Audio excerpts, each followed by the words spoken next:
Please, everyone, take your seats and listen for your names. Carl, you ready? Good. Okay.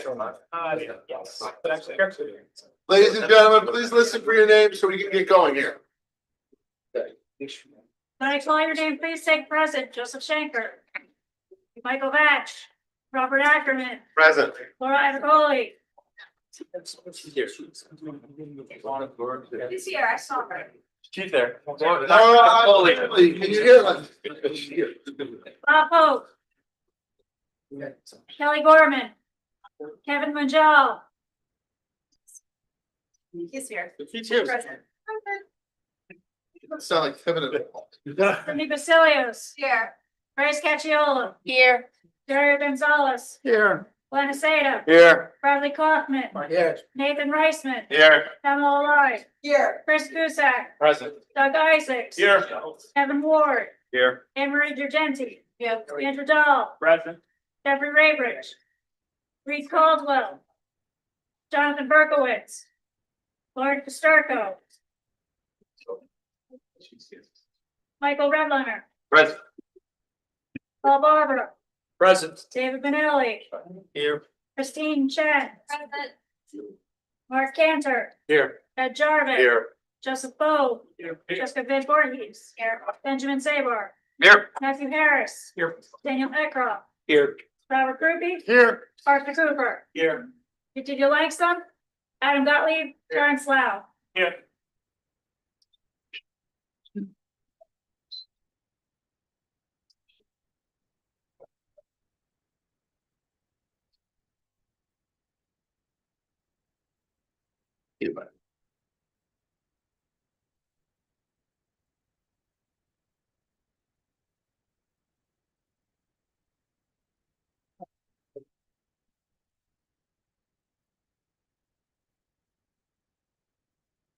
Okay, so we have a quorum. Thank you, everyone, for coming.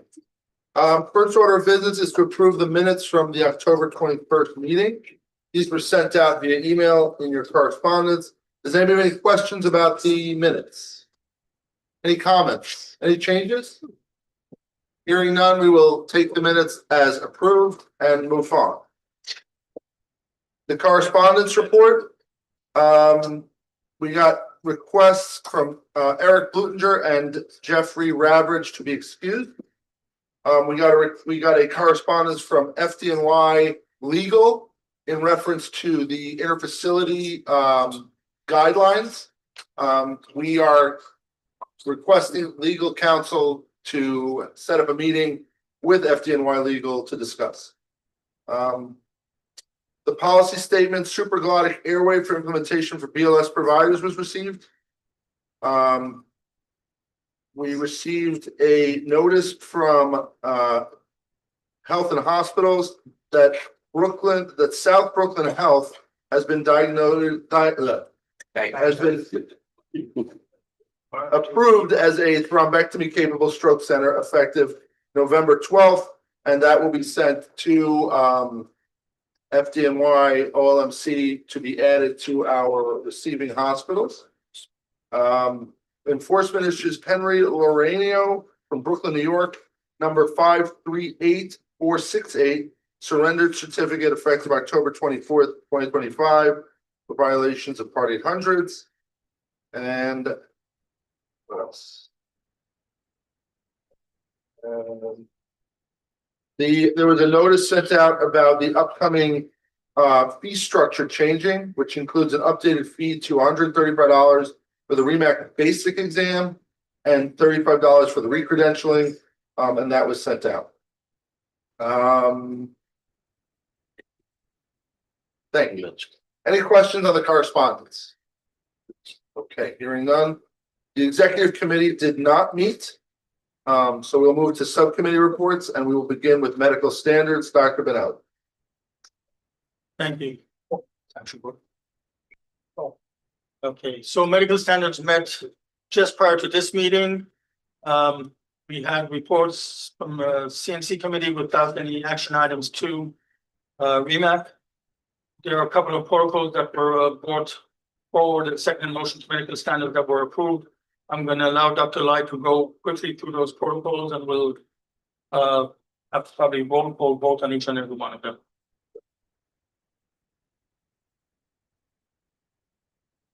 All right, so the first protocol that is coming forward from medical standards is changes to the atrial fibrillation, atrial flutter protocol.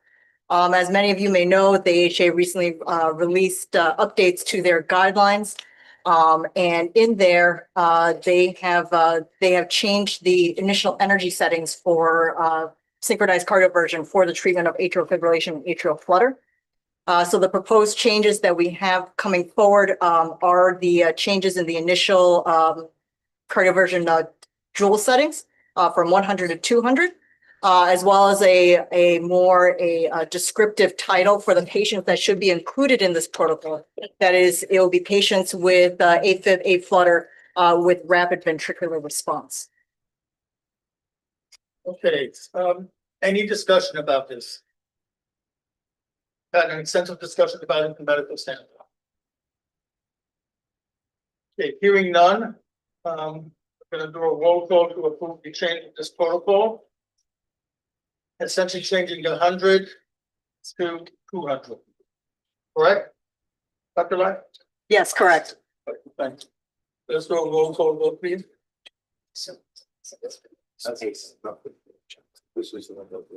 When I call your name, please say in favor, oppose, or abstain. Suana Seda, In favor. Bradley Kaufman, In favor. Terry Gonzalez, In favor. Pamela Lai, In favor. Nathan Reisman, Favor. Christopher Tuzak, In favor, that's fine. Doug Isaacs, In favor is mine, change. Jeffrey Graybridge, Reed Caldwell, You guys? John Berkowitz, Lauren Casterco, in favor, Michael Redlener, In favor. Joseph Schenker, Yeah. Spo, Arthur Cooper, Favor. Ed Jarvis, In favor. Mark Cantor, In favor. Robert Krupe, In favor. Christine Chen, Laura Ampoli, Bob Hope, Kevin Majal, Favor. Cindy Basilios, in favor, Daniel Eckroth, In favor. Matthew Harris, Dr. Dave Voorhees, in favor, Benjamin Zabor, In favor. Paul Barber, In favor. Mayor Pinelli. Yes. Yes. Okay, Dr. Lai. That motion passes. Dr. Lai, what else you got? All right, so the second protocol that's coming forward for changes is again updates to definitions that is coming forward from the American College of Obstetrics and Gynecology, as well as from NAMSP that are reflected in the obstetric emergencies protocol. Those definitions, as well as the nomenclature that are coming forward, are as what you see on the screen in terms of the previously known as for the severe preeclampsia that has now changed to the preeclampsia with severe features. The main dosage changes that's coming forward is going to be for the magnesium sulfate from the 2 grams to the 4 grams. The other changes, as you can see, are into the key points and considerations sections.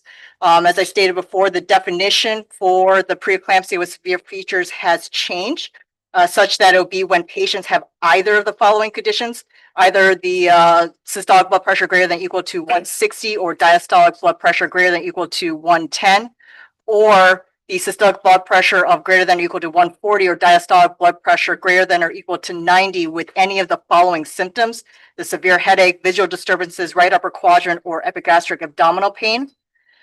It is also noted that there is the change that eclamptic and preeclamptic patients may have these symptoms that may occur up to 6 weeks postpartum, as opposed to the 1 month. This last bullet point is also reflected. This change from the 6 weeks, from the 1 month to the 6 weeks, is also in the seizure protocol as well. The last change that was added on here is to the key points and considerations. After much discussion at the protocol committee meeting, it was felt that we needed to add this line of the do not delay treatment for seizures while preparing and or administering magnesium sulfate, as there was quite a bit of considerations in terms of treating the patient who may be actively seizing while either preparing or administering the magnesium sulfate, and that should not be a delay for the administration of benzodiazepines. Okay, again, these changes have been discussed in great detail during medical standards just a couple of minutes ago. Any further discussion about this? Thank you. We're hearing on the two roll call on this, please. When I call your name, please say in favor, opposed, or abstain. Glenn Masada, In favor. Bradley Kaufman, Favor. Sarah Gonzalez, In favor. Nathan Reisman, Favor. Kamala Lai, In favor. Christopher Gusak, In favor. Doug Isaacs, In favor. Mark Sturgo, favor, Michael Redlener, Favor.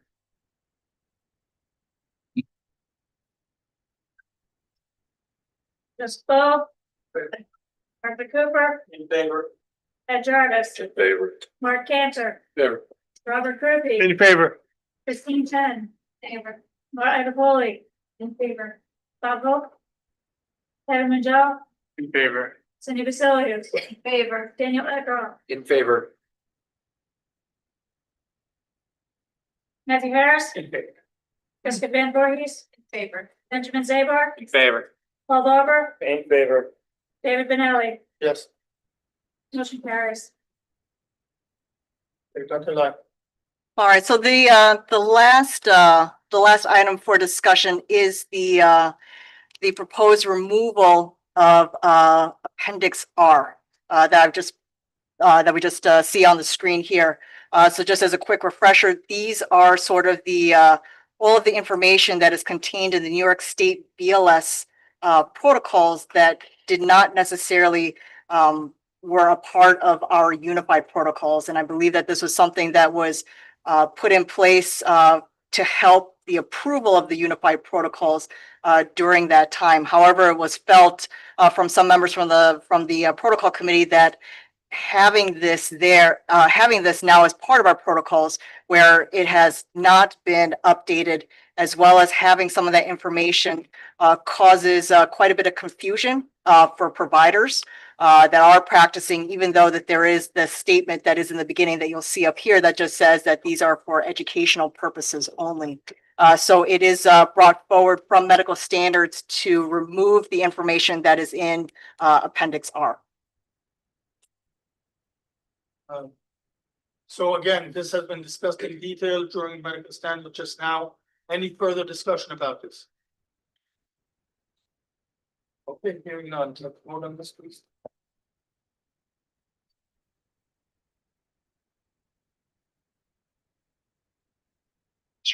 When I call your name, please say in favor, opposed, or abstain. Glenn Masada, Opposed. Bradley Kaufman, In favor. Sarah Gonzalez, In favor. Nathan Reisman, Favor. Kamala Lai, In favor. Christopher Gusak, In favor. Doug Isaacs, In favor. Mark Sturgo, in favor, Michael Redlener, Favor. Joseph Schenker, Joseph Bo, Arthur Cooper, Ed Jarvis, In favor. Mark Cantor, Favor. Robert Kirby, In favor. Christine Chen, favor, Mark Iapoli, in favor, Bob Hope, Kevin Majel, Abstain. Cindy Basilius, abstain, Daniel Eckroth, Abstain. Matthew Harris, Favor. Jessica Voorhees, in favor, Benjamin Zabar, Favor. Paul Barber, In favor. David Benelli, Yes, Yes. very good. Okay, those are the items that were voted from the protocol committee. We then had a report from the RSI TAC. There was a vivid discussion about how to proceed, if to proceed. What was presented was a list of criteria that we believe as minimum criteria in order to initiate a program. with the thought of sending this list of minimum criteria to different agencies to see if they're willing to, if they're interested in participating. There'll be further discussion about this in the RSI tag. We encourage that people who feel strongly one way or the other come and join and participate in the RSI tag. The last item that was discussed and was sent back to protocol committee was the New York State Department of Health policy about use of supraglottic airway by BLS providers. Specifically, the question is whether whether New York City should require recording capabilities of waveform capnography. So that will be discussed further in the protocol committee and brought again to medical standards, and that ends the medical standards. Thank you. Does anybody have any questions for Dr. Benelli? Yes, Dr. Cooper. Thank you. Just so everyone's clear, the three protocols that were approved, are they going in as emergency changes or routine changes? Thank you. Any further discussion? Anything else from medical standard? Got it.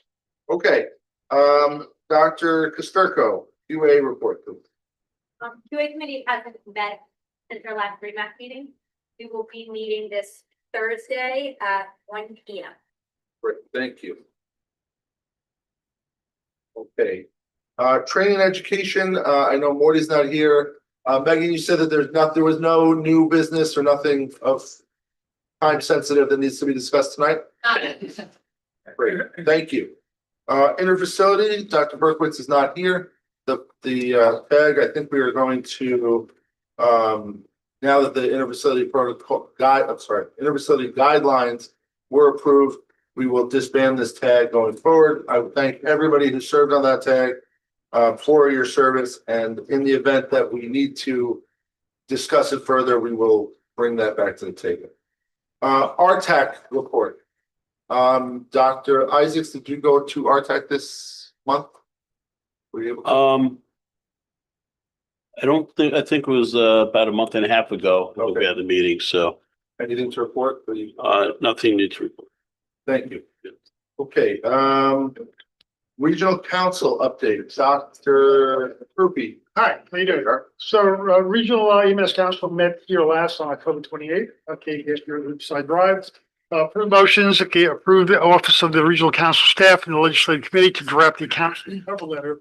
Legislators outlining New York City Article 30 priorities, okay, with the final letter to return to the council for a vote prior to dissemination. Emergency preparedness update, development of the EMS mental health programs continues.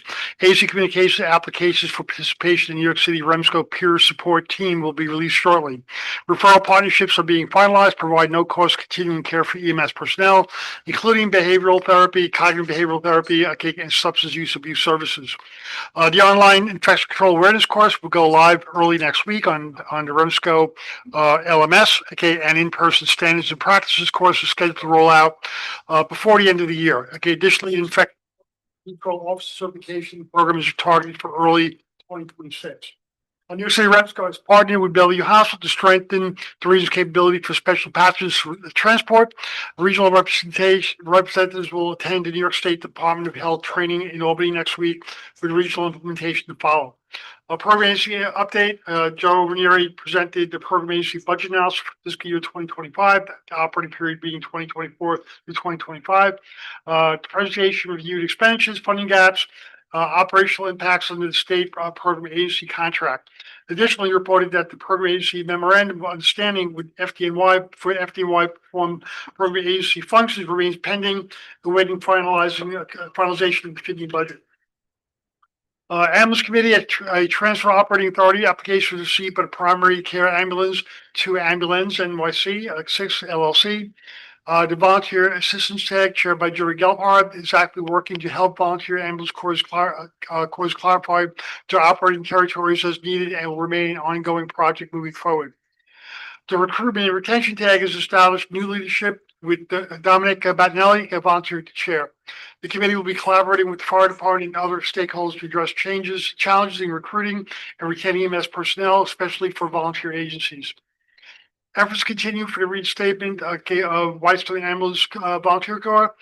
Certificate that Whitestone recently had its administrative hearing and with the support of the Volunteer Assistance Tag is undergoing the process of potential reinspection and regaining operational status. The committee is also assisting them in obtaining a new medical director. The committee is working on clarifying Mount Sinai's operating territory to request the New York State Department of Health. The aim is to provide greater precision on boundaries for certificate listed as Midtown Manhattan. After gathering additional information from both the hospital and the committee members, it was determined that this territory is appropriately defined as New York County Community Boards 4, 5, and 6. This clarification will be communicated to Mount Sinai, the committee, and once agreed upon, sent to Albany for a formal update. Training and Education Committee, the committee reviewed the 2026 regional protocols and confirmed that the changes are minimal and primarily language clarifications. These revisions will be distributed through the LMS as a text-based update package by late October or early November. The committee identified a recurring issue in the onboarding of newly certified EMTs and paramedics entering the region, specifically the absence of a standardized orientation New York City REMAC policies and procedures. To address this, a formal gap analysis will be conducted to align state certification standards with local credentialing requirements. Additionally, a new onboarding module will be developed and made available through the LMS and REMSCO website.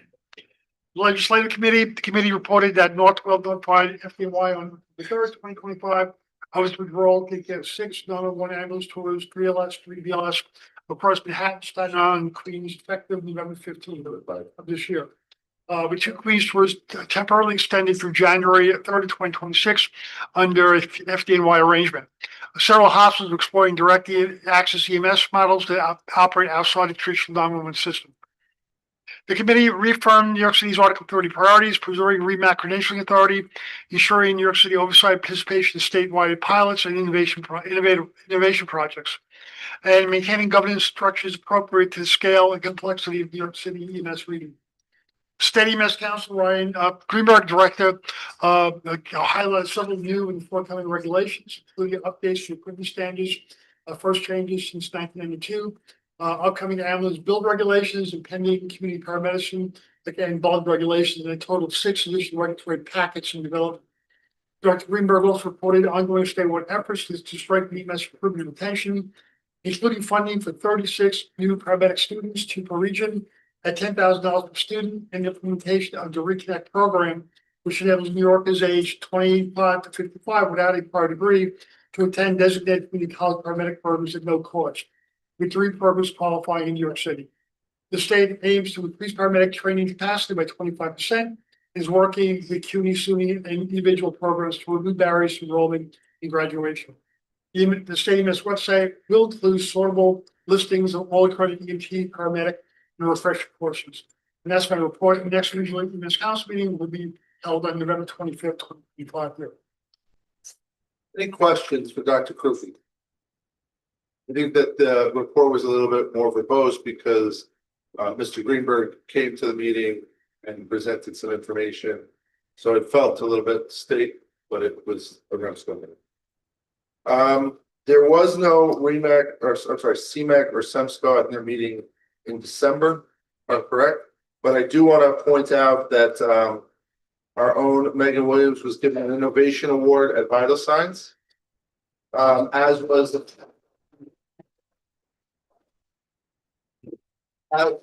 fire department Be Heard program.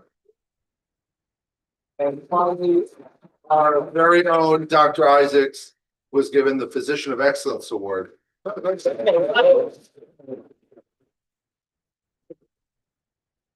Okay. Any questions about the CMAC or going to CMAC? Anybody have anything that they'd like to tell Doug that they want them to bring up when he goes up to CMAC? Jeff is not here tonight, obviously. Anything? Okay. Hearing none, we'll go to unfinished business. We have the tag reports from the STEMI tag to start with. Dr. Isaacs. STEMI tag report. Sure. I'm still working with Andrew. There it is. We're just trying to nail down a date. Greater New York Hospital Association has been very gracious to host it. And so we should have something, I'm hoping by Friday. Okay, so sorry to late, but we were gonna host it down in Brooklyn, but after discussion, it was felt best to host at Greater Castle Association, so hopefully we'll have a date. We just want to give people enough lead time so they can schedule to be there, so. Thank you. The patient destination policy tag did not meet. And the next meeting is not set right now, so we might disband that tag and just allow QA to continue reviewing any cases that are brought forward. We still are working on the definition of complex patient, medically complex, and that is mostly happening offline. Okay, there are a few items of new business. I'm sorry. Yes, have there been recent cases to the QI committee regarding destination? Not that I'm aware of. Because there has been nothing toward. Yeah, I think that people, ever since there was 3 hospitals in 15 minutes, I think people have calmed down. I still think that we as a region should be able to explain what a medically complex patient is, because I don't know what the definition is. But yes, I think that overall things are improved and moving in the right direction. Thank you. Okay, just so everybody's aware, any new business other than the items on the agenda? The items on the agenda, by the way, are the protocol items that were already discussed. They were put on the agenda due to open meeting law so that they could have been discussed and had notice of greater than 24 hours in case anybody was concerned. Any other new business? Hearing none, I will entertain a motion to adjourn. Second. All right. Well, thank you all very much. Happy holidays. And we will see you again in January. Thank you.